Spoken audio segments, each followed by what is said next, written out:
you're betting on an economy to do better than another economy in a short amount of time. And unless you are informed and you know what's going on, what dips it's going to take, like the exactly. What's it called?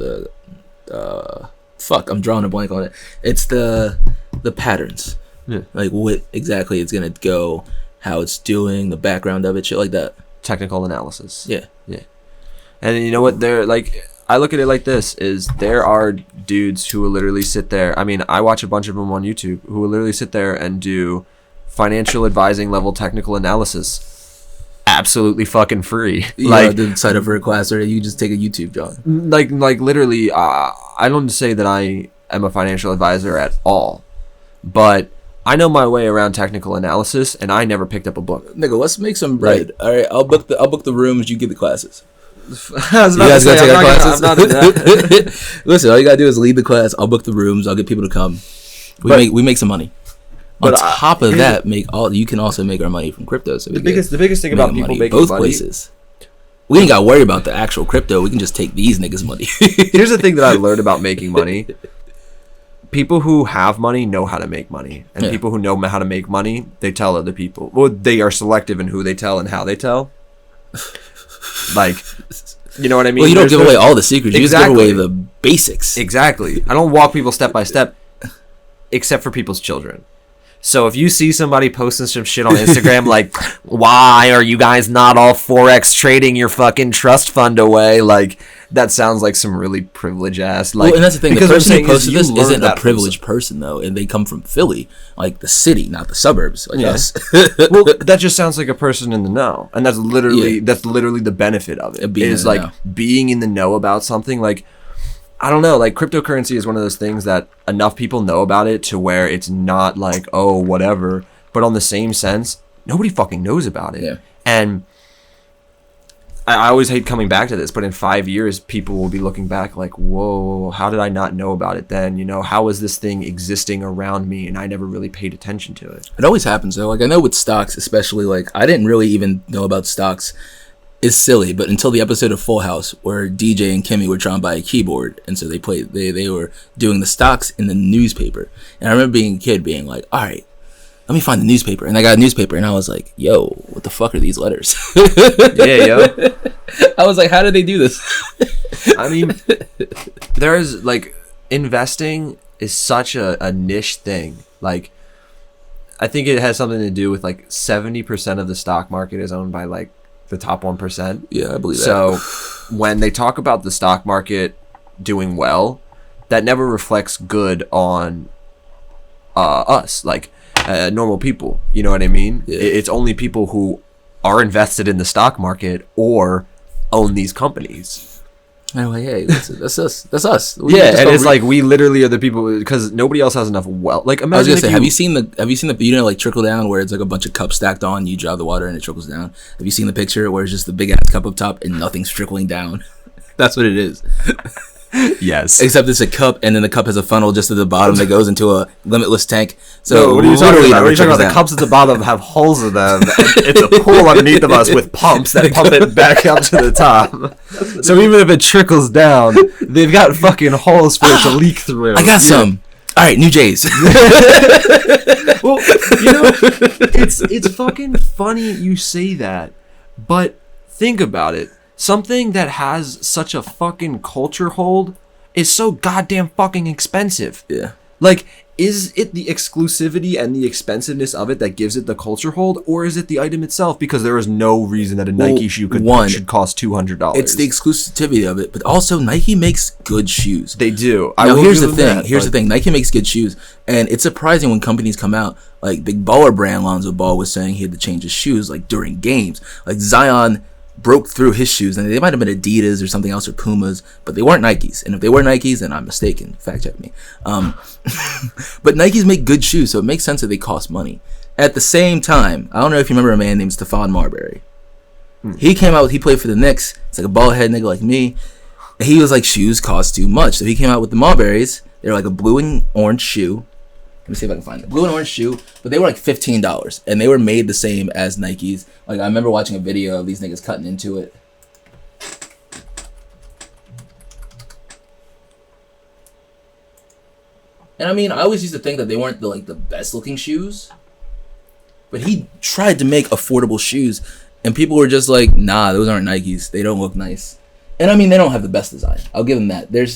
I like this. I like this concept. The white and blue, in the inside color. I was about to say the one above it looks just like a Nike. Which like one? a low top. No, that's the left. Yeah, that one? That literally just I looks like... I don't like the low top styles, really. I did when I skated, but when I stopped skating, I got away from that. I mean, I'm just going to say this.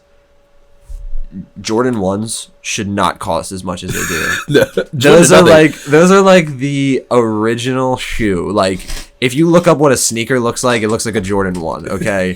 The fact that they cost $150. Woo! Yeah, look at that shit. Nigga, that's a skinny pair of Osiris's. Like that's just a shoe, man. That's literally what a shoe looks like, and you're trying to charge $150 to $200 for that. When kids draw shoes, it is literally that. It's like catch it with a swipe too. That's all it is. But here's the thing: if you want to charge $150, $200 for a pair of shoes, America, capitalistic market, you can do whatever you want. Macklemore had a whole song about it. The fucking shoes in the fucking country that you're selling them to. That's a big the fact that the people who are manufacturing the shoes are not the recipients of the fucking product is strange. Like, imagine if we built shit and just sent it to China. Like, all of the shit that we manufactured here, we didn't use. We just sent to a different country and they use. Like, how weird would it be just manufacturing shit that's like, what the fuck is this? I think it's weird on a level too, because that could be jobs that are over here. Exactly. It just feels like for certain things it makes sense, but I don't know. It's weird. But all right, let's move into the podcast. Well, I was gonna say the only reason that we have third world labor is for two reasons. One, we had an industrial revolution 50 years to 60 years before Eastern countries did, okay? So what that means is when they were having their industrial revolution and they were building all these plants, I was going to say they were 70 1920s. They were like 1850s or something like that. They were 70 years newer technology. So why would we revamp our old plants in America when we can just go to China, go to Taiwan, go to Hong Kong, build brand new ones there with state-of-the-art technology, and literally be able to make and manufacture at the best quality. And now we have dirt price fucking labor as well. Like, literally, why wouldn't we? It makes sense economically. All right. So, 15 minutes into the podcast. What's going on, guys? My name's Cliff, and this is Higher Education's podcast. Today, I'm joined by Brian, and Brian alone. What's up? We've had a couple solo podcasts where it's been me and X and me and Eddie. I don't think we've actually had a solo trip, because I know you showed up when I was podcasting with Ben once. Me and Ben have had solo podcasts twice. I was about to say, where you've been out on the solo tip. If I have, it definitely didn't make the chopping block. Ooh, that's that might have been. I was about to say we might have done one, but it might have been an early one, and it might not have made it. It was all right, fuck it. That might have been my bad. But we both worked today, so we were a little tired. So bear with us. Wilson. Yo. Did you hear the heat turn on? I didn't. Yes. Let's go. Oh, I can hear it. Brian can hear it. I can hear it. Okay. Wait, say hi. You on the podcast? Hello, everyone. All right, bye. I gotta record. That was my lovely mother. She lets us podcast in the basement. So I got Jenny from the block. I got a plethora. Janine. I got a plethora. Jenny. Okay, I got a plethora of topics I want to talk about. Some of them might get cut, but don't worry, don't matter. First, all right, it's fall. You heard her ask if the heat was on because it's fucking cold outside. Yeah. That means finally fall. Hot girl summer is officially over. You know what that means, fellas? It's officially fat boy fall. I was about to say, what is it? Ugly dude winter? It's fat boy fall. We don't get to the wash stew winter. The wash now winter. But right now it's fat boy fall. So we taking advantage. I was about to start working out and I was like, I can wait till winter. Yeah, I'll pack on them pounds what's really like a bear. funny is me and you both had a conversation literally leading into October, and we both said the exact same thing. We're like, you know what? October's gonna be it. Day one. You know what I did on October 1st? What? Not a goddamn fucking thing. Yo, and Jamie's been talking about how he's going to the gym. He's got a meal regiment, and I was like, he's been making egg whites because nigga trying to get healthy. I was about to say, is that his egg whites in the job? Yeah, he made egg whites, and well, first he came in with like 6 eggs. I don't mean to shit on you, Jamie, but it was funny. You came in with like 6 eggs, and you were separating the egg yolks, and we were just like, they sell egg whites. He was like, well, you guys could just have the egg yolks. And I was like, that's a kind gesture, and thank you. Who wants an all egg yolk? What are you gonna do? I'm gonna make an aioli real quick. Thanks. What you mean? I gotta base up real quick. Egg wash is lit with just yolks. What are you frying? Oh, the cod. If you would have put the egg yolks on the cod, and bread that shit. Ooh, some panko. Oh, yo. That's what I'm saying. I've been making my own crusted cod. But anyway, I was just like, he made those eggs, and they were just so white and so pale and so unappetizing. I was like, nigga, it's not for me. Dude, Sam made a piece of cod the other day for him and Christina. And Christina wanted 0 bit of it. And that thing, first off, it was half cooked. He didn't cook it all the way, but I didn't want to interject because cod kind of has a weird taste. It's like a mild, but it has a taste and it's weird. I didn't know what it was supposed to look like, and it was kind of like white on the outside, but it definitely wasn't white on the inside, like all the way through. And I kind of would have had a fit. I literally looked at it and I was like, "Oh, that shit ain't cooked." I just kept scooping the ice fucking out. He takes a bite of it and he eats it. He's like, "It's good," and she's like, "I don't want to eat that." And then like, she was like, and then he goes and then he takes it up front, and then I was like, "Oh, okay." Literally 30 seconds later, I hear him trot back, and I'm just scooping the ice, and all I hear is ting. Because he went out there. And they said, like, that ain't fucking cooked. Go, what the fuck? He said that shit is real. When he did fucking take that thing out, somebody needs to tell these motherfuckers about fucking spices. Because salt and pepper is not seasoning for fish. Like, it's not just them. I told X. Oh my god. I was like, yo, that salmon, they made some salmon that looked fire. But it literally was just like salmon and maybe parsley and oil. And I was like, I get the minimalist aspect. But we got some other flavors. We actually have a whole trough of flavors. Grab a lemon.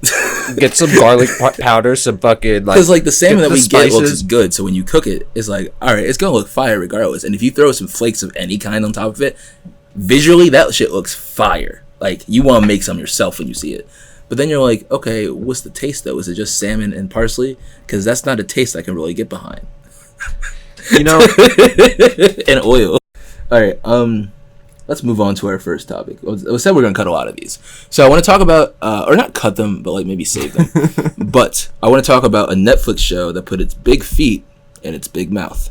We were talking about this at work. So the Netflix show Big Mouth came out with season 3. It is actually really fucking hilarious. It kind of starts slow, and John Mulaney's character Andrew would be unbearable if John Mulaney didn't voice him, because he becomes like a toxic male. Like the girls have a slut walk, and Andrew's like, "Yeah, you guys are wearing no clothes," and he joins like the Me Too movement, and then like Missy is the girl he was with. She started dating this dude, and it was spoilers. Starts dating this dude in the wheelchair, and Andrew's like jealous, and so they go to a party, and he's like, hey, "You probably don't even need that wheelchair." And his hormone monster is like, "Andrew, like I told you, like he definitely needs the chair." So he starts rocking him in his wheelchair, and the hormone monster is like, "Ah, fuck it, we gotta go full tilt." He's got a little seatbelt right here, and Andrew launches about the seatbelt, and he needs the wheelchair. What? Of course he needs the wheelchair. The nigga was like, "Andrew, I told you he needs the wheelchair, Andrew." He was like, "Yeah, Andrew, stop." It was so funny because he was like, "Yeah, Andrew, wait." I was with you before, but nigga." So he becomes like shut out, and then he goes is he the smooth jazz one, or is he the really deep voiced one? He's a deep voice monster. Hey. But yeah, so it's wild. And they introduced a new character, voiced by Ali Wong, who's I like Ali Wong. She's like one of my favorite female comedians. I have a lot of favorite female comedians, but she's like up there. What? You try to fight? I don't want to say anything. We're recording. Cut. Big Mouth added a new character. It's Ali Wong, and this character is pansexual. And she basically comes on and she talks about like, here, let me just find it quick. Just screen cap this. What's that? Just screen cap this. Yeah, I don't know if Netflix is gonna hit me though on YouTube with it. So that's what I'm saying. All right. Anyway, I got this clip. If I can't put it up, I'll definitely have the audio for it. But Ali Wong introduces her character as pansexual, and people are kind of upset about the definition of how she used it. And I can deal with this if the answer is yes. Are you the ponytail killer? Okay, everybody, I'd like to introduce you to our new student, Allie. She just transferred from Our Lady in the Water. Ooh, oversized, funky glasses. She's making the eyewear list. I bet she's into foreign films like 500 Days of Summer. Allie, why don't you tell us a little bit about yourself? Okay, I play soccer, I'm a Ravenclaw, and not to make all you normies shit your Old Navy undies, but I am pansexual. Holy shit! Chicks! Robert Durst! Kill them all, of course. Okay, Aiden says she got kicked out of their school because she made out with a nun. Hi, Nick Birch, Gryffindor. The pansexual thing sounds intriguing. Could you speak to that some more? I'm not sure I'm ready to unravel all of this in my classroom. Pansexual means I'm into boys, girls, and everyone in between. I thought that was bisexual. No, bisexuality is so binary. It's pronounced bonery. Not so sure about that. Like when I see those ads for real estate couples on benches, it makes me real bonery in my pants. No. Why? Being pansexual means my sexual preference isn't limited by gender identity. And gender is like male or female, right? And it's a choice? No? That's what I mean when I say if he wasn't voiced by John Mulaney, he'd be unbearable to watch. Some of you borings like tacos, and some of you like burritos. And if you're bisexual, you like tacos and burritos. Oh my god, I'm fucking hungry now. But I'm saying I like tacos and burritos, and I could be into a taco that was born a burrito, sure, okay, or a burrito that's transitioning into a taco, comprende? Okay. And honey, anything else on the fucking menu. So, Netflix tweeted this, and people were upset about the definition of bisexual and pansexual. Now, I showed this video to X, and it's not like they're the leading definition of what is and what isn't. But I was like, yo, watch this clip. Customer came in. I'm going to go serve this customer. Let me know how you feel about it, because people online are offended. And they were like, I found it funny. Well, what did people find offensive about it? And I was like, people are offended that the fact that they said that pansexuality is being attracted to everyone and bisexuality is being attracted to male or female. People were upset because they felt like the show was excluding transgenders from bisexuality. So they were saying that bisexuals are only attracted to male and female, whereas the way she explained it, a taco born to burrito or burrito born to taco, she's attracted to that too. So that's where people were offended by it. Well, I think her statement is half correct and not correct, because I'm gonna be honest. I've been so confused about bisexuality and pansexuality, and so many different definitions that are floating around with like. I just wanted to get something from GLAAD, and they said I was about to say, hold on. I just wanted to go to. I wanted to go to a source. My knowledge is that pansexuality doesn't limit it to being a person. That's what I'm saying. Like, it's not limiting one way or the other. Exactly. It has nothing to do with there's overlap, but it's basically a more accurate explanation is bisexual people are attracted to two or more genders, while pansexual people are attracted to all genders or don't consider gender at all. Yeah. This definition avoids the problem of separating transgender people into a third gender and implying that you have to be pansexual to be attracted by them. And that's where people found problem with this. Yeah. It just says that GLAAD points out a common misconception about bi folks is that they seek to enforce a rigid gender binary. But the reality is many bi people have the potential to be attracted and or sexually, romantically and or sexually to people of more than one sex or gender, not necessarily at the same time and not necessarily in the same way. And not necessarily in the same degree as advocate Robin Ox described. The pan identity presents an additional opportunity to express attraction to multiple genders. So I just wanted to speak on that. If you didn't understand why people were upset about what Big Mouth said, even though I just thought it was funny, that's why people were upset. And Big Mouth apologized. That's one of the things about being a progressive show is that you don't have to double down on your bullshit. You can actually, they came out with an apology and they're like, listen, anytime you talk about sexuality and you put down concrete definitions, it's got to be messy. And we apologize for that. The way we went around it was wrong. We could have been better. We could have been more knowledge. Like it. It's also, they're like putting it into layman's terms and being non-direct with it. Yeah. It's really hard to be direct while being non-direct. Like, you're trying to be informative on something, you're asking somebody to elaborate on something, and instead of just giving you the information, they make an analogy right off the bat. And it's like, most of the times you go to analogy second. You be like, you explain it. It's like, well, my sexuality doesn't stop at people, or it doesn't stop at like a male or a female. Like, it goes to the person. It's beyond that, you know, and it doesn't like rely on sexuality. Even in a sense, it could be like, you know, you could be asexual and pansexual at the same time. It doesn't like rely on like what I think happened with like Big Mouth, and I think they've hit so many home runs on all the other topics they talked about.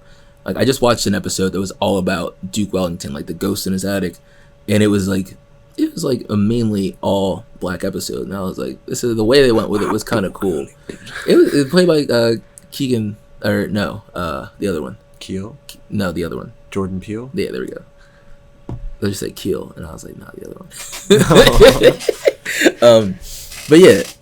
And Big Mouth had an episode with its gay character goes on his first. What did you think I said? Don't you say Keel? And I was like, nah, the other one. I don't know who Keel is. That's what I thought. I thought you were trying to be like a Keenan and Kel joke or something like that. But then that really didn't. And then I was like, nope, no. It was just stupid. I was like, no. But yeah, they have a gay character, and he has like his first date with his with like this other boy, and the hormone monster is like really like trying to get this nigga to fuck him, and he's like, nigga, like, you're making me go so wild, just chill out. And he ends up like I don't know if they make out or not, but he ends up alone in his room with the boy. And like the whole time I was watching this, I kept waiting for like his dad to burst in, and his dad never did. And I was very glad that didn't happen, because I feel like it's not a trope, but I feel like that's something that's, it's like I just want to see the nigga be happy. Like, I mean, here's the thing. Maybe like, yeah, we're having a gay experience. My dad busts in and he beats me for it. But exact opposite, I would think that to be, or not be. I'm just joking. Like, and it's not even like his dad. It doesn't have to go that far. Like, just busting in and seeing it and then addressing it. That could also be the thing. What I'm saying is it kind of says the opposite though. It says that his dad's not assuming anything because he's upstairs with another boy. Like, what? There's a whole plot where like they had to have the girl over because his dad's like army, and he said, yeah, we have the old don't ask, don't tell policy.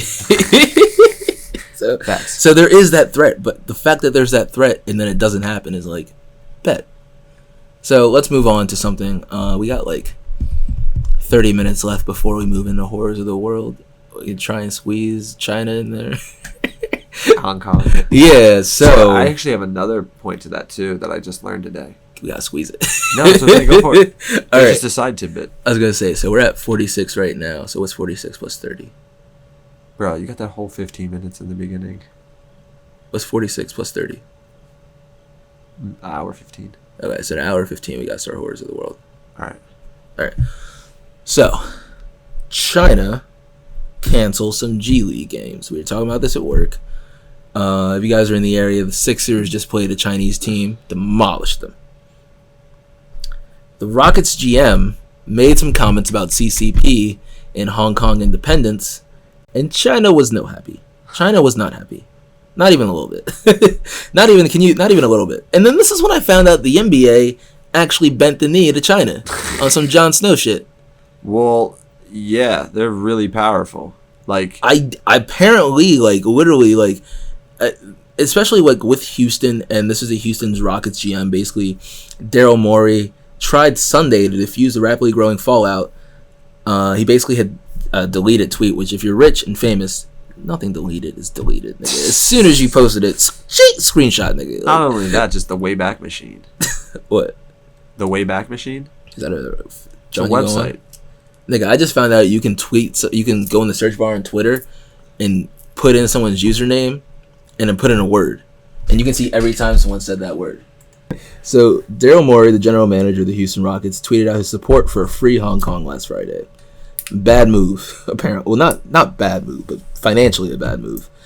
The NBA is the biggest sports league in China, and the Rockets are the most popular team. Quickly deleted it, but Chinese fans saw it and reacted angry. Rockets games were pulled from streaming in China, and Nike removed all of their merch being sold there. Which is just Nike being a little bitch. Remember that Colin Kaepernick thing? What was it like? Do something if it means everything, or whatever the fuck it said. I guess.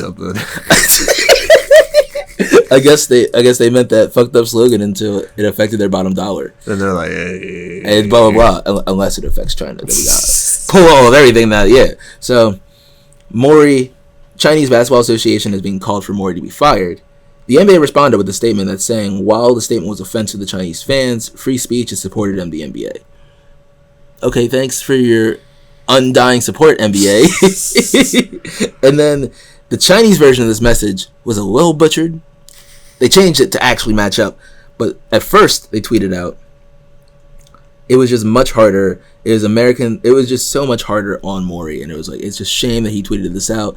NBA does not stand behind what he's saying. And it's just like, did you not know that people can speak or read both? Did you not know that your second biggest market is China? So there are people that... And not only that too, but they know how to use Translate, motherfucker. Like you're using Google Translate to send a tweet out. Do you think they're not just gonna take your tweet into fucking Google Translate? Or better off, do you not think that they have a built-in web browser that converts English text into their native fucking language?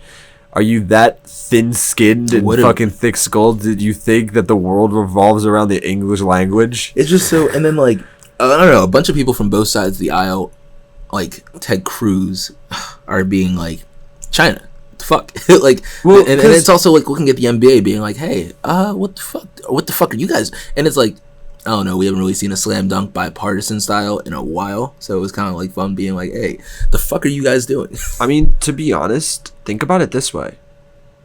China is 4 times the population that America is. So if you're talking about commercialism, if you're talking about a demographic and reaching people, the NBA can reach 4 times as many people in one country as it can over as here. they can in the fucking country it exists in. I'm glad you brought up how big China is. There's an open letter from Joe Tsai, the owner of the Brooklyn Nets. When I brought controlling interest in the Brooklyn Nets in September, I didn't expect my first public communication with their fans would be to comment on something as politically charged and grossly misunderstood as the way hundreds of millions of Chinese NBA fans feel about what just happened. Okay, this didn't have to be the first time we talked, but okay. By now you've heard the Chinese fans have reacted extremely negative to a tweet put out by Houston Rockets GM Daryl Morey in support of protests in Hong Kong. The Rockets, who have by far been the favorite team in China, are now effectively shut out of the Chinese market as fans abandon the love for their team, broadcasters refuse to air their games, and Chinese corporates pull full sponsorships in droves. Fans in China are calling for an explanation, and they're not getting one from the Rockets.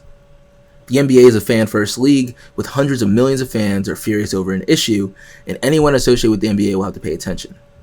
As a governor of one of the 30 NBA teams and a Chinese having spent a good part of my professional life in China, I need to speak up. What is the problem with people freely expressing their opinion?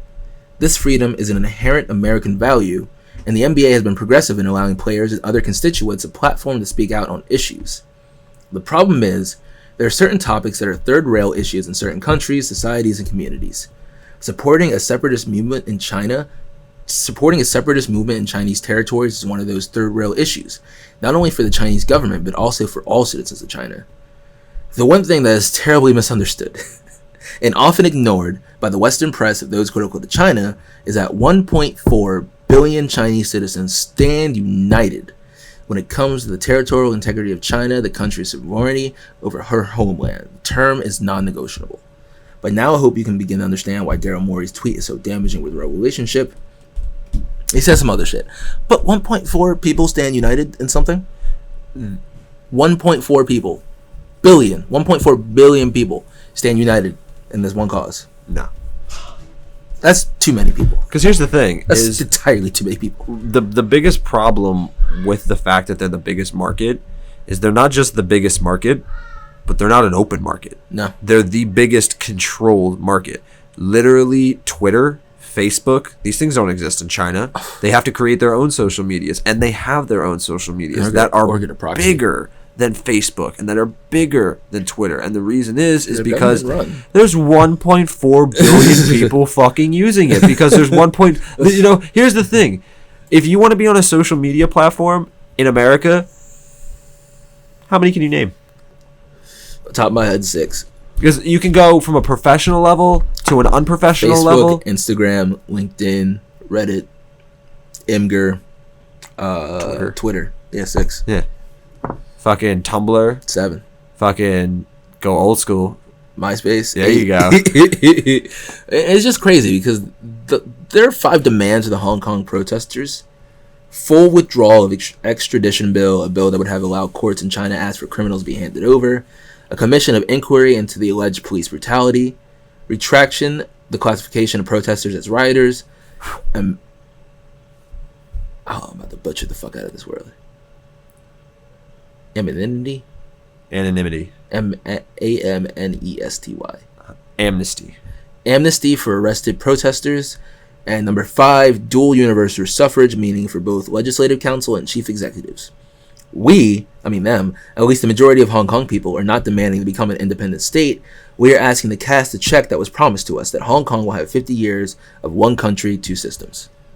So they were like, Joe, what the fuck are you talking about? You're not even talking about the shit that we were talking about. The fuck are you talking about, Joe? You just wanted to suck China's dick real quick in a letter to your fans? Like, what was the point of that? Hey, I see you on your phone. You're not getting away from that. I'm gonna call you out. What's Damn, I was like, what the fuck? Just flashed? That's bad. Yeah, what are you doing on your phone over there? I'm setting up a trade. The nigga finally answered. No. It expired. Can you get that nigga? Thank you. It expired, so I made another one. I'm trying to get some cards, man. He said, please. All right, he said, please. He said, seen 1 minute ago. He's online. Somebody sell me some shit. Please. Hey, when you online, nigga, I see you. Help me. So, didn't you want to say something about China before we end? Sorry to make that feel artificial, but yeah, I would have cut out that other bit. So basically, to illustrate their influence, Riot Games, which is a company who made League of Legends and like runs it. It's one of the most popular games like around the world. Not that it like is super popular, but it's one of the ones that it's not just popular to the 12-year-old kids in America. Like, no, yeah. It's not like Call of Duty, which is a super American sport, or it's not like, Fortnite, which is, like a super childy sport. League of Legends is like an adult esport that's like across the world. It's similar to like Dota and shit like that. Now, they have a team. That's a mole, so watch out. They have a team. I don't know their actual team name, but their location is Hong Kong, and their team name begins with an A. I think it's like Allegiance. No, it's not Allegiance. It's called them All-Stars. The Hong Kong All-Stars. Ever since these protests like started breaking out, and especially now, like more recently, they do not call them by their name, Hong Kong, whatever. They call them HKA. They've purposefully dropped the Hong Kong thing, so it's not and attached. Riot is owned by a Chinese company. Ooh. On top of that, speak on it. Hearthstone, the Hearthstone player who got banned and all his prize money taken away, said like freedom for Hong Kong or whatever on the end of that interview that he was in. The niggas was like, oh shit, we not about to get shot. That's the best part, is the guys who were interviewing him purposefully dipped off screen because they knew he was going to say it. They were like, all right, any final words? let me just get off camera. Put my paper in my face. It's crazy too, because I don't even play the game, but I read this report that players are trying to mod May to be like free Hong Kong, and I was like, that's Overwatch, yeah. Oh, is that Overwatch? Yeah. It's is that still Blizzard? Overwatch is owned by Blizzard, who Blizzard owns. I saw Hearthstone. Blizzard, so I was like, Blizzard. That's Hearthstone, Overwatch, same company. Okay. So yeah, and that's the team, is the Hong Kong team, is the Overwatch team, not the League of Legends team. Now that I'm thinking about it, I'm high as shit. Oh yeah, it happens. So speaking of splashing, now we gonna leave it in. We gonna leave it in. The second thing about Hong Kong that I wanted to talk about is, speak on it fast. Over the past couple of weeks, especially the past week, there has been an influx of Hong Kong dollars into the cryptocurrency field, specifically into Bitcoin. So, like, they have a graph of all the money for the Hong Kong dollars that have been put into Bitcoin, and they're all like bars over like 2 years. And there's this really crazy spike back in 2017 when the price of Bitcoin jumped up all the way to 19,000. That fucking chart is spiking higher now than it did then. As you're showing me that at work. Yeah. So like the amount of Hong Kong dollar that's being thrown into it now, as opposed to back then, is higher. But that's nowhere else do we see this increase in money. So it actually kind of shows you that people in Hong Kong are very, very fearful because their fucking ATMs are like, shutting down and their banks are running out. How about I take money out? Exactly. Wait, did you show me the fact that people are sleeping outside of ATMs? Yeah, they're waiting for the fucking... No, I saw that. I didn't show you. Because I think I looked that up. People are sleeping outside of ATMs. No. Holy shit. Never mind. Holy shit. I was reading about the history of Zimbabwe. Yeah, the fucking $200 million... Yeah, the hyperinflation that happened. The whole destruction by one... I didn't mean to interrupt. I was struggling because I got Argentina. Home. I got home. I was reading on the bus, reading on my porch, reading at like an hour reading this article about Zimbabwe and how Zimbabwe was like... Before... colonization, Zimbabwe was a bunch of territories. This one territory basically fought. White guys came over. They wanted this land, and this one king was like, "We'll give you this land, but you gotta kill these people first." They killed them, made this people called Rhodesia. Fuck. I'll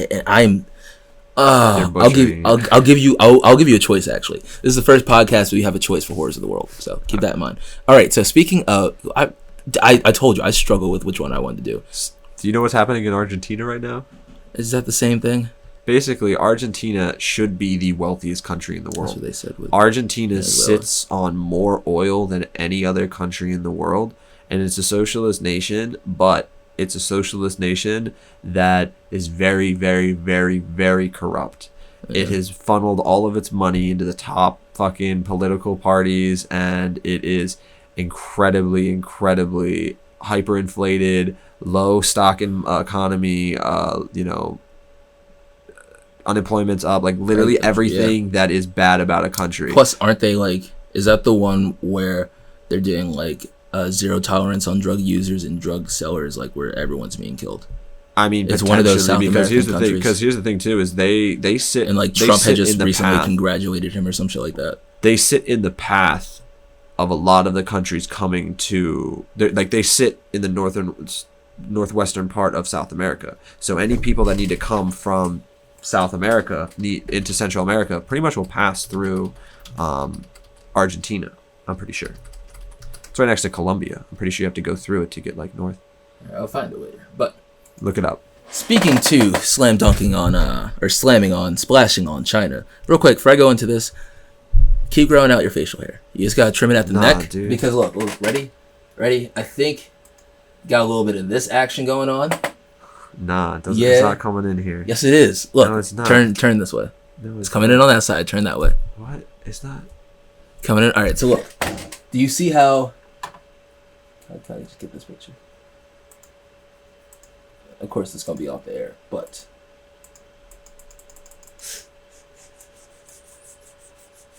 it's coming in down here and up like how his is, and then eventually, nigga.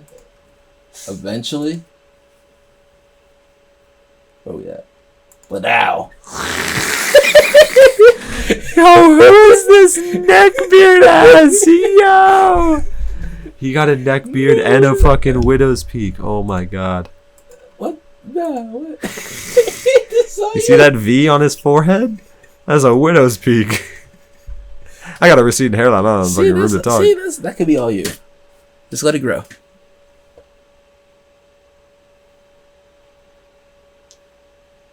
Is that Brian Urlacher behind him?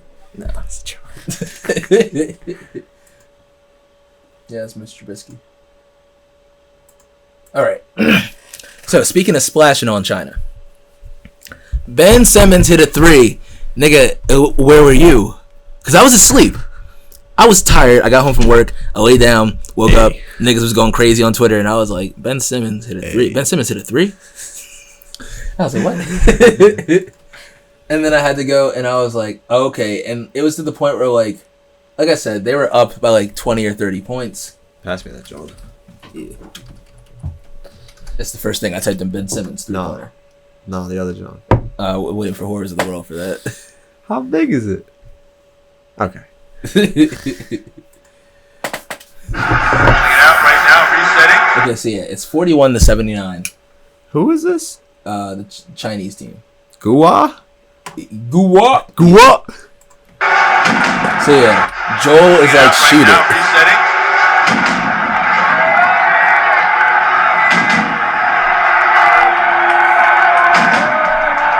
Nigga, we don't need all these angles. Goddamn.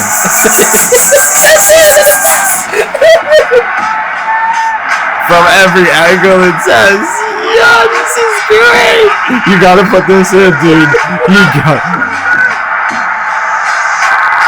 Nigga had the jumbo shot.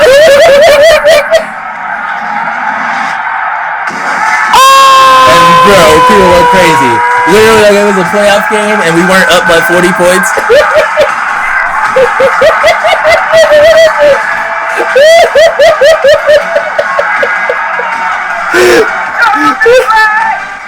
Oh my god. Can I show you just the actual? I don't know, that was great. That man seemed all long as shit. You just speaking of the maturity of Ben Simmons, and that's also Tobias, who worked out with Ben over the summer, said he knows just a maturity in him.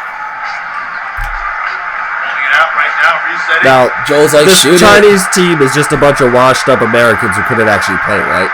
Kind of. Yeah, go back. Okay, Doris. I like the form though. I really do. Now here's the thing. It's a preseason game, like all preseason games. It's not full speed, and it's against a Chinese team. It's against the So like, I still liked it though because it was an open look and he hit it. Because again, but like a real NBA player would have closed out. So now it's, can you make that after someone closes out on you? And people on our I'm so used to Reddit. People on 24/7 Sixers, the Facebook page, are like, I want to see it in a real game though. And I'm like, nigga posted the videos over summer, and I get it. We all got hoodwinked by Hoodie Mello, but they was like, I want to see it in a real game. And now and then this happened, and they was like, well, I want to see it in a real game. What happens in the? I want to see the postseason. Yeah, like, I want to see the finals. Like, what the nigga? No, because here's the thing: is no one's ever gonna be happy because you're gonna be like, oh, so you hit three. Steph hits fucking 30 points a game, and fucking 24 of them are threes. Steph's not 6'9", 6'8", whatever. Fucking KD hits 27 points a game, and 22 of them. Shut up, nigga. Actually, our team is huge though. Like, our smallest player this year is 6'6", 6'7". What happened to JJ? Yeah, this nigga said he wanted to be a Sixer for life, and then went to the Pelicans because they paid him more money. Jimmy Butler was like, yeah, I want to be competitive. He just said, I want my own team, so he's with Miami, and they're shitty. So, wait, so Ben's now the 3-shooter? I mean, yeah. Oh, Joel said something too, where he was like, yeah, so now that Ben's like working on his threes, I could actually probably like go chill in the paint, you know, because I didn't really like shooting threes. And I was like, nigga, you lying. All those games you was camping out at the 3-point line, like, you know, I'm big as shit, give me the ball. Nigga, you lying. You enjoyed those threes very much. He's like, they're easy. I like getting in the face. He's like, it's not fair when I could just see over you. I need to be back here. I'm above the net. I just throw it down. Real quick, I would talk about this on another podcast, but I just want to give you a little taste of it. Dallas PD, the mayor of Dallas, said that Say my apartment. Put that in you too. I'm putting that in.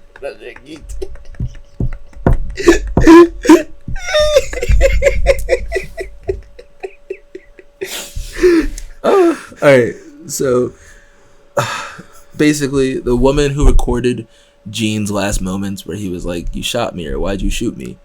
She was getting death threats. She worked at a pharmacy. There were people calling her pharmacy. She got fired because the company didn't want to associate with that. Another witness was shot dead.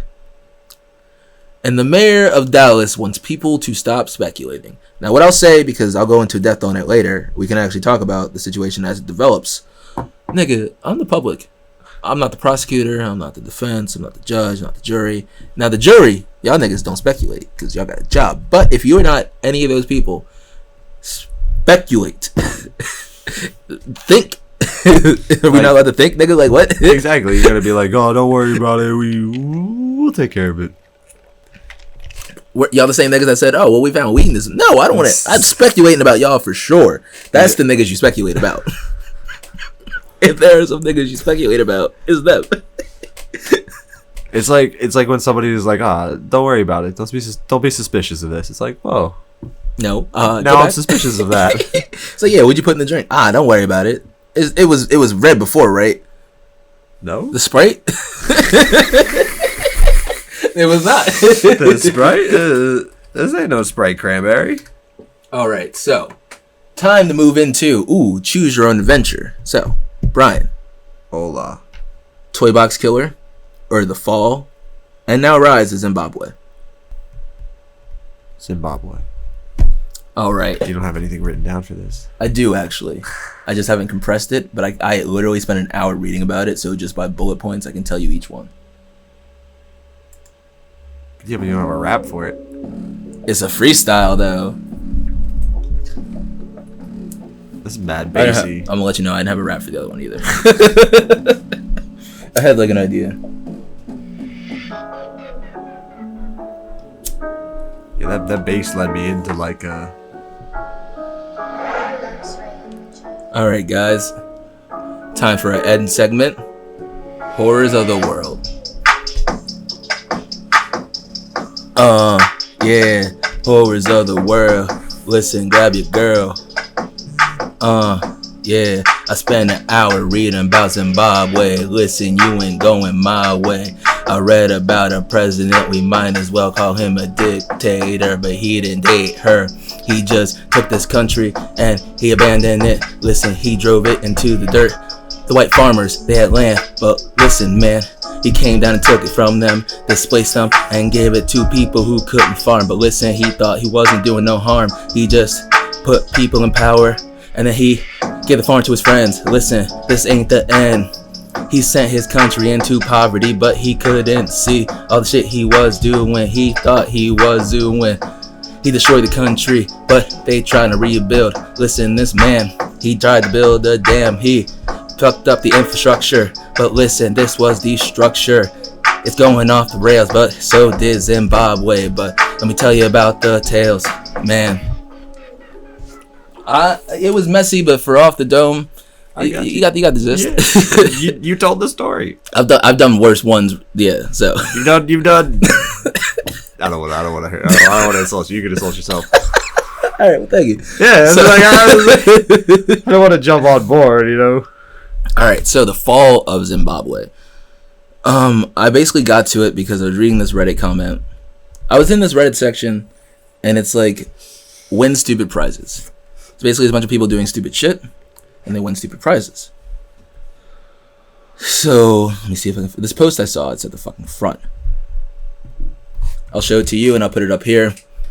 Zimbabwe president tells white farmers they should go. 2014. President Mugabe is asking white farmers he chased away back. 2015. Zimbabwe pleads for $1.5 billion in food aid to prevent mass starvation. 2016. Zimbabwe begs white farmers to return as a country. Plunges in the famine. 2017. Zimbabwe doomed without whites. 2018. Zimbabwe starting to pay white farmers compensation after April. 2019. And people were in the comments talking about Zimbabwe, and someone was like, look up the tragedy of Rhodesia. So I looked it up. Now, what they're talking about with white farmers, they're talking about I'll get into that. Big agriculture who came in and like gave them like seeds and like fucking chemicals to grow the food with, and like the GMO companies is who they're talking about, right? Yeah. Right. Okay. So basically, Zimbabwe was a land before colonization. It was filled with a bunch of tribes, and the white man came in. Now let me go to Wikipedia for some of you people who I don't want to be racist. Where is Zimbabwe? It's in Africa. It's in Africa. I was gonna say just like many other. It's like right next to the Congo.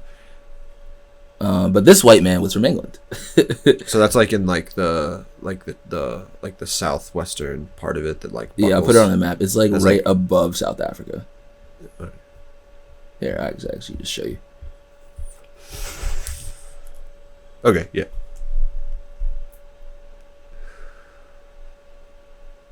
So basically, pre-colonization, European colonists arrived. The British South African Company came in 1888. This man named Cecil Rhodes. So Cecil Rhodes went to a king, and he was the king of the Nebdali people. Basically, he gave him a chart and was like, you can go here. So Rhodes used this document to justify sending pioneers, groups of European protected, well-armed British South African police throughout the territory and establishing his fort. And there was pushback. This was a war. As all colonists do, they eventually established a colony there, and Rhodesia started to prosper. They set up infrastructure, tents. Now, this is used a lot by people who are like, oh, see, it's used a lot when people say if the white man hadn't come to Africa, we would have never had these infrastructures. When in fact, it just like, I feel like everything else eventually would have happened. Yeah. It's prospering before. Why would it not continue to prosper? When we have ancient civilizations that were working that structure, why would this colony also not be able to work the same structure later on? Just because they're not going as fast as you. I mean, it's actually quite literally, we see ancient people, miles and miles, continents apart, who have never seen each other and haven't talked to each other in, 40 generations, 50, 60 generations worth of people, okay? Coming up with the same ideas, the same technologies, and the same they built pyramids in Egypt and in South America, okay? How? So how the fuck did both of these people know to build giant fucking triangles, okay? So yeah, every country is probably going to come to those same technological advances. It's just very unfortunate that it also comes on the back end of white colonization. It's just like, excuse me, I get it. It's like, oh, it would be one thing if it was like, I see those people over there and they're struggling. I want them to get to where we're at. But instead, it's like, I want that land. I want you to be my people. And then, hey, I built you up because I can't have my people under. That's what it's like. It's not out of a kindness of their heart. No. So that's why it's like, you don't get points for that. Because here's what I'm saying is like colonization. Here's what I'm saying is now we deal with capitalism and saying that capitalization is a good idea, and like that is what that is. We're going there to sell them a product and to have them under our wing as a consumer, not as, oh, I now own you because my military takes control of you. Is now my money owns you. Yeah, I don't know. I think at some point we realized that at least first worlds have realized that we can't take over other people and but here's progress. The thing, the biggest problem with Zimbabwe, and I'll talk about it later, the reasons why President Mugabe plunged it into absolute chaos. Yes, we've realized that, but we also haven't really been like, collectively, this was our bad. America might do some shit on the inside, but it's never like, collectively, we as a white colonizing power in Europe, we took over all these places. We released power to them reluctantly. That has never been like our bad. And so later when I talk about it, black leaders in Africa, they usually fall back on, you guys did it. In countries that support US and England try and get people like Mugabe out of power, it's countries like Libya and Argentina that are like, hey, you guys did the same shit, so we're just gonna sell them arms instead. You put an arms embargo on them, but we don't care. Like, we're gonna go to them anyway. So in 1966, Ian Smith breaks off from England. He wants to rule Rhodesia by himself. Even though the whites are the minority, he wants to have a minority rule. Eventually there's an overthrow and President Mugabe is in power. So I want to tell the story about a white farmer. His name is Pat Aston. He's a stocky, white-haired, 55-year-old farmer. Grew up in England, moved to Rhodesia in 1971. Trusting Mugabe's moderate rhetoric, it's a white guy, I don't know if I said that. Trusting Mugabe's moderate rhetoric, he made a down payment on a farm the year after independence. So now Rhodesia is now Zimbabwe. Okay. It was ruled by someone else that was a president, but Mugabe has now been made like president, prime minister. He's in power. Unknown title dictator. I really found out halfway through reading. I was like, everything he's doing is out of the textbook of a dictator. So he buys a farm a year after independence. His farm grows mangoes, tobacco, maize, flat peas. Maize and tobacco are Zimbabwe's biggest crops. Maize and tobacco. Same with America. I guess, yeah. 100%. Because here's the thing is, corn is used for 3 different applications. It's used for corn. No, it's used for sweet corn. It's used for cornmeal and grain, like cereals, fucking anything. Like cereal is 90% corn. Like think of any cereal, it's fucking corn. And then fucking grain to feed the animals that we then fucking eat. True. So literally chickens, pigs, cows, they all eat fucking just grain and silage. Yeah, but his farm made $800,000 annually. Now he says his workers didn't earn enough to buy their own farm, but like he had houses for them. He said I probably could have done more to make them self-sufficient. He admits, but he did build them a village of 90 houses, a social hall, a football field, and a medical clinic. He reinvested virtually all of the surplus he made from the farm into his farm. Yeah. To me, it kind of sounds like you could have paid the niggas more, and then they could have built their wealth up. But they had you gave them this nice place, and they're like, I guess we could chill here. There's nothing paying more, but we could be making more for the labor we're doing. This is the tone I got from that. But he pays for his sins. In July 2001, about 50 people who lived in the nearby town arrived on his land, basically miners, and they were surveying his property. They leave, they come back, they start putting up structures. They're ripping up his maize and tobacco fields, beating his workers, bending his irrigation pipes. But he hung on, lived in his farmhouse, basically tried to harvest what he could until July 2002. 4 trucks arrived with militia. They beat him, took all of his shit, held his kids hostage for like a day, threatening to kill him. And then he came back. As the invaders carted away all the Ashton's family stuff, the police watched with amusement and then joined in.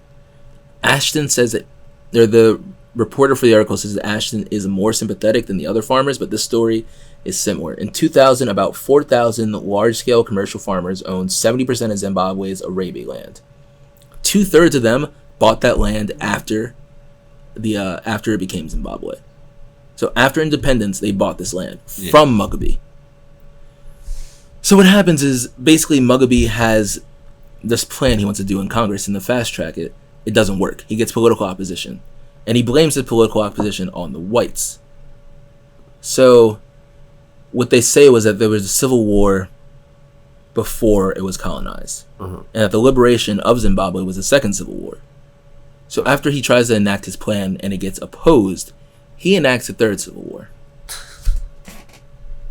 So he basically played the race card and the land card. If white settlers just took the land from us without paying for it, we can, in a similar way, just take it from them without paying for it. They basically had suffered major casualties in the Libertarian War to get their independence, so people were mad. And this led to mass takings of farms. Farmers tried to hold their grounds, but after a couple farmers died, they couldn't. Of 4,000 large-scale commercial farms in business 3 years ago, when this article was written in 2003, most Zimbabweans say that land reform is both necessary and inevitable. The tragedy of Mugabe's approach is that it harmed those that it could have helped, that a better redistribution system could have helped prevent. So, the article talks about the drop-off in agriculture because of that, of farmers who don't know what they're doing, because of Mugabe gave most of these farms to his friends and his accomplice. Maize farming, which yielded about 1.5 million tons annually, was dropped down to 500,000 tons. Wheat production, which stood at 309,000 tons, was dropped down to 27 tons. Tobacco, which was at 265,000 tons, dropped down to 66,000 tons. These are major losses across crops. Major. So that was his first mistake. He took away land from those owners. Second mistake was bearing the truth. He basically... Well, actually, the fact that he let these people... Because here's the biggest thing. When companies go to different countries and they start growing fruits and foods and stuff like that, especially things like mangoes and stuff like that, they're tropical fruits. And they pay a high dividend in, areas that they don't grow. So if I had an area that grew a certain fruit or something like that, I'd make a provision that said any outside company who wants to export my food, you are going to buy it, you are going to grow it here for a penny, and you're going to sell it somewhere else for $5. Mugabe, I'll get into it later, I'll glaze over it, but he was putting things at fixed rates to like certain ingredients in wheat cost a certain amount, so people couldn't make money selling things, and if they tried to sell it for a higher amount, they would be put in jail. And that's what I'm saying. So that's why they just grow it there and they say, fuck it, I'm going to take it somewhere else to sell it. But if you put a provision in that says you can only export 75% of your food or 75% of your grow or whatever, then that literally says that at least 25% of that fucking crop is going to be used in your country. You know what I mean? So if it's corn, 25% is going to go to feed your people. If it's fucking mangoes, 25% is going to go to feed your people, rather than say, oh, you can just come here, and if you can defend yourself away from our militia, then you can grow whatever the fuck you want and export it however you want. Like, granted, they're going to pay fees and taxes and stuff like that for, whatever they, localize. But at this point, this is a falling apart nation that it literally is. Like, and it's not even at the worst point yet, because what he does next is he buries the lead. He basically controls the television, so they hide the fact that there's now food shortages. At one point, Zimbabwe was supplying food for Africa. That's how much food that they had. And as whatever you want to say about the colonization of Zimbabwe as Rhodesia, they were providing food to the majority, like they were relief. But because of shortages, they now have to ask the UN for money, but then they can't be like, this is why we need money. So they can't get relief because the UN can't appropriately give them what they need. There's also a growing dissidence against Robert Mugabye's rule. The reporter says if you ask a taxi driver how he's doing, he'll answer without hesitation, I'm suffering. Basically, people have voted against Mugabe, but he rigs elections. Continuously rigs elections. He's got another supporter that calls against him. This Svangirai. Oh, God. Svangirais. The Sands. Sangria. I don't want to disrespect the T's, but Comic Sans. But this supporter is growing a lot of support. This opposition leader is growing a lot of supporters. So basically, he's trying to get his message out, but Mugabe is not letting it happen because he controls the TV and the airways. Dictators do. He also wants to go in the Congo. So let me see if I got ahead of myself. So Mugabe's MDC basically circulates the only message that he wants to hear. His opposer T, his international standing, because he's so supported by many, has kept him alive and not like just killed in secret. But he's in court all the time because he opposes Mugabe. He's in court for treason all the time. Mugabe also beats and kills people that oppose him. About 250 Zimbabweans have died in 2003. According to Amnesty International, 70,000 incidents of torture and abuse took place in Zimbabwe in 2002 alone. He also tries to legislate the impossible. Like I said, he talks about the fixed price of a loaf of bread at half the baker's break-even price, levying astronomical fines on any baker who charges more. Bakers stopped baking bread until someone noticed that sesame bread, a luxury item, wasn't price controlled. By sprinkling a few sesame seeds on the standard loaves, bakers were able to get back in business and charge more for bread. Also, there were rent-a-car items where, because there were shortages of fuel, certain people got privileges for fuel, like people who drive dead bodies around. So morgues were renting out dead bodies so drivers could get more fuel. And then Mugabe started breaking down on that. He also had like business rates at astronomical prices, so people didn't want to do business with banks, so they went to the black market, and the black market seemingly became the main source of a market. It was the only market. Banks had no money. People had savings, and they were taking out their savings like quick. And banks were like, "Hey, I'd love to give you cash. We can't give you cash." And people would sleep overnight at banks so they can get money when the banks first opened, and the banks would give them money and then barely enough to get the bus back home if they were the first ones to be there. He also taught hate. And this is when I started to notice he was a dictator, because what most dictators do is that when they start to lose the adults, they start teaching the kids. So he started, because what goes unnoticed is that I think Mugabe raised the literacy rate to 85%, but he's also teaching hate. And he has these youth programs that are supposed to teach you like common skills, but they actually end up just being youth programs to teach you how to build barricades and pipe bombs. That's what one kid said he learned how to do. And people want to become doctors and get professions, teachers, nurses, all this shit. You can't unless you join this fucking youth club.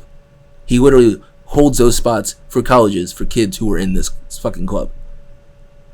Can you make pipe bomb? He also scares off foreigners. There is the murder of the white farmers, the attacks on the opposition, and theft in an election has demolished tourism. I don't even need to go into that. Demolished tourism. There's no banks, so you can't even take out money when you get there. It said that an airplane was delayed, and they explained why it was delayed because they were waiting for a flight from England to siphon fuel from the airplane. Invading a neighbor. I almost said foreigner. Invading a neighbor. So they don't treat democracy like the United States has, but even a democracy like us, it's shown that waging some type of war does something back home. Yeah. They tried to do that. In August 1998, Robert Mugabe sent 11,000 soldiers, a third of his army, into the most menacing country in Africa, the Congo. He justified the invasion on the grounds that he was defending the sovereignty of the African country being invaded by Rwanda, Uganda, and the Burundian forces. Sovereignty. Backing a rebellion against the Congo's president. Reality, just as Saddam Hussein went after oil, Mugabe went after the Congo's riches. Now, some of his soldiers came back with diamonds, cobalt, silver, all that shit. He's got another problem. Those veterans from the first war, seeing these soldiers come back with money, now they're like, you promised us these lands and these farms, and instead you gave it to like 19 of your friends. So now he's got another opposition politically. Doesn't matter because he's a dictator at this point. And it really started to hammer home that it's like, these oppositions mean nothing for him. I'll just silence them with my media. Also, when he taught hate, he taught to hate the white man, and he taught that he's like, anytime another country, white country, tries to talk to him, it's like, oh, you're gonna let them talk down to you? You're gonna let the white man talk down to you? Or like, if you're black and you say that, he's like, oh, that's just the black white man with his captain's cat on or some shit like that. He also ignored a deadly enemy. Zimbabwe's only real surplus at the time was HIV. All the doctors have left at this point. There's no money. Pharmacies, doctors are like writing prescriptions knowing damn well that you cannot go buy one. You're not going to go get it's there. You can steal it if you don't get caught. But try and steal it. It might be there. Shit. Might not even be there. So AIDS and food shortages go hand in hand because food shortages make you weak. AIDS comes in, wrecks your immune system, and it leads right to, what'd I say? Death. Wait. No. HIV comes in, wrecks your immune system, and that leads to AIDS, right? I don't know. Is that way? Yeah, HIV is progression to full-blown AIDS. Is that way? I was right. Basically, some 3,800 deaths from AIDS occur in Zimbabwe each week in 2002. He also committed genocide. He basically wiped out a bunch of the Ndebles, the original people we were talking about earlier. He said one of the people there said that even when Rhodes' conquest came, they left like 5,000 dead. Mugabe's left 25,000 dead. Why are you killing your own people? Yeah.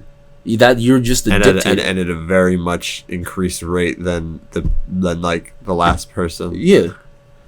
He also blamed the imperialist. Because every time the British Prime Minister, Tony Blair, United States, Europe tries to impose sanctions against Mugabe, 74 of his members have their assets frozen, their travel bans on them. It doesn't matter. Places like Malaysia, Libya, Venezuela openly support Mugabe's regime. He swats away Americans, Europeans, and he gets praises from these countries. Like Castro in Cuba, Mugabe is admired in developing worlds for flouting Western powers. I'm so fucking high, dude. We had that entire fucking conversation. It's Venezuela. It's not Argentina. That's why I said Venezuela earlier, and I was like, I'm so fucking high. You said Venezuela, and I was like, wait. That's the name of the country. So remember what I said about Venezuela being a social, or Argentina being a socialist nation with so much? I figured that's what it was. It's Venezuela. Yeah. It's the same country. I'm gonna go back and be like, it's Zimbabwe, Argent, Venezuela. it's Zimbabwe, but it's also Venezuela. They are the same country. Yeah, that's what's happening. Except what's happening? Oil in one. And farm and like agriculture. No, like literally crops. Agriculture. And what happened, because basically, hold on, number ready? 10. Venezuela. I'm not Venezuela. I'm not really gonna do it. Now you can just go and you have 5 different sound bites. You can just This nigga auditioned for 2K. No, here's a guy like that. So number 10 is, yeah, like you said, he blamed the British Imperials. People ate, like, not people, but other dictators ate that shit up. Yo, Castro's like, yo. And then the article just ends because it was written in 2003. So I was like, I gotta go read about this nigga. So I went on Wikipedia, and basically T won the next election. And here's how I know it won, because it said that after that election, they withheld it for 2 weeks. I was like, nigga, because best believe he won the past two. Yeah. But what I was thinking was that the people he had was like, all right, we can hide this up. But then that last one, he won so much, they were just like, that's the thing. We can't. Yeah, that's the thing. He won by like 96.6% or something like that. Well, so like, basically, they decide they come out. They're like, all right, you won a House seat, so we'll co-manage. But then they can't even co-manage, and this nigga Mugabe eventually is like talking before their Congress, and he lets it slip up that last election he won by like 73%, and niggas is like, what? Well, what'd you say? Go back. Because he was old as shit, but they were like, what'd you say, nigga? Like, go back. go back to what you had said before. About what? I didn't say anything. Eventually they got him out of power. They reelected someone else, and Zimbabwe is on the rise. But the shit that I read on Reddit kind of had me upset, because it felt like a lot of people were like, see, black people can be racist too. And it's like, so you kind of ignored the first part of the story where y'all niggas came and stole land. And I'm not saying I don't want to get torn apart for being like, kill the whitey. He was right for killing the whiteys and pushing whiteys out of his country. That's not what I'm saying. Obviously, that's not what I'm saying, because it killed his country. But here's the thing, though. But y'all niggas can't just ignore the part where you showed up uninvited. I don't think. Listen, I think colonization is less about race and more about power. Slavery is all about race. They still showed up uninvited. They showed up uninvited and was like, "Y'all want us to leave?" British people. I brought chips. Hold on, think about it this way: British people also conquered and took over and enslaved Ireland. And guess what they did? That's a bunch of white people. Guess what they did? Well, true. That's what I'm saying. So it has nothing to do with race. But it's still okay. So it has everything to do with power versus like slavery is entirely. Actually, again, slavery is entirely. Well, that's what I'm saying. American slavery is entirely about race. But the whole mentality of going, like, I get what you're saying about how they went over to Ireland, but there's still a thought where it's like, those people are less than us, but they're still because they're Irish. But it's like, it's not like all of these people were. It's like those people are less than us because they're Irish. These people are less because of their skin. They're in a country. They need us to save them, and that's where this whole manifest destiny thing comes from. And it just irritates me when people. And what Mugabe was wrong. He was a dictator, flat out. What he did was wrong and destroyed the country. And it said that like they should have been at like 200 billion as of 2013, and said they were at 15 billion, which is more than I got, but. That's a crazy drop off. But what I'm saying is, you can't take someone. I don't know. I can't think of an analogy. But if someone punches you in the mouth, you have to examine what happened before then. If you didn't say anything, then obviously it's like, oh, what happened? But if you came over and you grabbed my toy and then I punched you in the mouth, and you're like, oh, why'd you hit me? I mean. Bro, you took my toy. You took my toy. But then for you to be like, nah, no white people can play with toys ever. But that's not what happened. What ended up happening is some guy came over, took your toy, and you were like, fuck off, I want it back. And then you got it back. And then you sold the toy back to him. No, you got it back, but he was like, that's my toy. Hold on. You can play with it. You sold the toy to him, and then 40 years later, a militia came and took the toy back. Okay, so, and that's what I want to say too. Okay, the white farmers and the citizens in Zimbabwe are the true victims of this. Because the white farmers that bought their land from Mugabe truly got fucked. And then the people who were there before, when the white people came in and dealt with all that. And but hey, man, listen. The children pay for for the sins of their fathers. So. I mean, honestly, think about it this way: Africa as a nation has enough to sustain it. Like Africa as a continent. Y'all niggas would have just left us alone, we'd be chilling. Yes and no. Nigga, all that gold over there that y'all stole. Well, I mean, it has nothing to do with that. Diamonds, even so, nowadays, the biggest problem with Africa is in that movie. The biggest problem with Africa is that it's so divided culturally. It speaks something like over 1,000 different languages across all the continent. Fucking split us up. It was like y'all gonna speak Belgium and y'all gonna speak Spanish and y'all gonna speak French and y'all gonna speak English. Yeah. Okay, there are like 7. That's why there's like 1 million languages over there. There are like 4 different languages. They smarter than us. Again, there are like 8 Western languages spoken in Africa. There are like 1,000 African languages. What I'm trying to say is like even when I think about it, like South American people, like when. So they're like 8. What I'm saying is people don't progress by themselves. Breaking off into tribes and, doing your own thing is never going to get you anywhere. People become successful by working off of other people. It's literally the only way that we got here today is Could by. you argue that they were going to find that out just as everyone else did, though? No. I could make that argument. How many tribes have died off that we don't know about? Again, we don't know about it, so it's a rhetorical question. Died off, though, because of colonization. How many tribes have the die-off point being they never learn to adapt and never learn to go into the outside environment, and they always shut it off, so therefore they will never be beyond that point. Though. There's a middle point between isolation and colonization.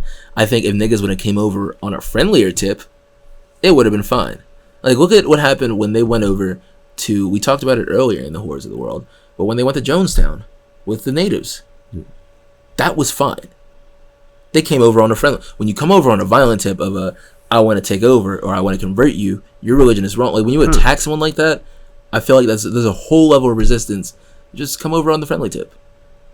And that's the lesson for today. So, Horrors of the World. Yeah, fuck that nigga Mugby. Looking like a fucking bug bee. Yeah, prayers up. Brian about to hop on that beat. Fill up your cup. Fugly. Yeah. And that bitch was dating Dudley. Yeah. No. Don't worry, nigga.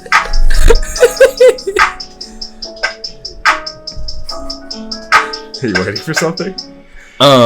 Waiting for the beat to drop. Listen, I'm about to put my shoes on, put on my socks. About to go and freestyle. Listen, I ain't got nothing but no. I'm sorry. All right. It's midnight, yo. I know, we gotta end this.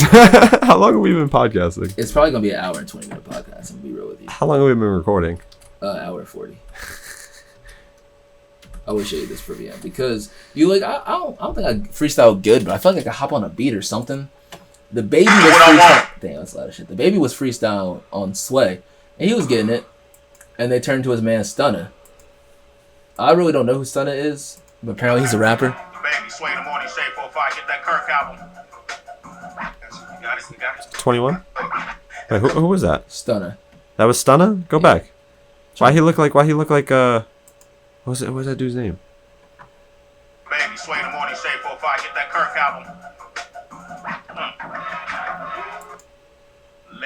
He looks like a little bit between like I wanted like I said 21 and like a Fetty Wap. He's got that real long nose, like drawn out face. Get back on that too, man.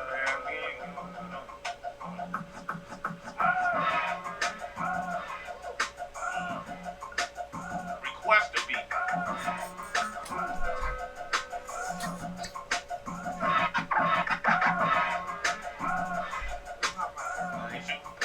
Let it keep playing. Let it play.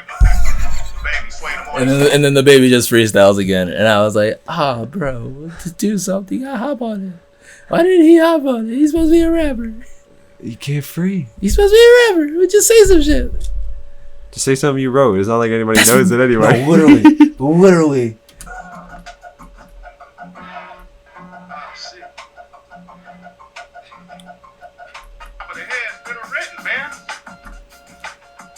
Oh, they changed the beat too. Okay, I said enough. It's 6 figures at least. Okay, just the show. Come on, man. He wasn't even paying attention. We got a freestyle off the top of the head. Spit a written, man. Y'all want to give him a different beat? Yeah, give him a different beat. That's the first part. Y'all want to give him a different beat. Get back back on that too. My favorite is the close-up camera, yo. Look, back up on the beat with Lil Baby chilling, and I would want to do that on Sway. Oh my god. I just rethought my whole position. I was like, oh shit. I would just spit literally just a written song. At that point, I wouldn't even want to be quiet. I'd be like, yeah, palms are sweaty, knees weak, arms are heady. This vibe, like, all right. So, anything you want to say before we end this long ass podcast? Buy Bitcoin. It's the Imagine Dragons ass nigga. Buy Bitcoin. I'm breathing out. All right. Yeah, I'm gonna say don't break into strangers' houses and shoot them. That's my message. All right, guys. Thanks for watching. My name's Cliff. I'm Brian. And this has been Higher Education's Long Ass Podcast. Bye.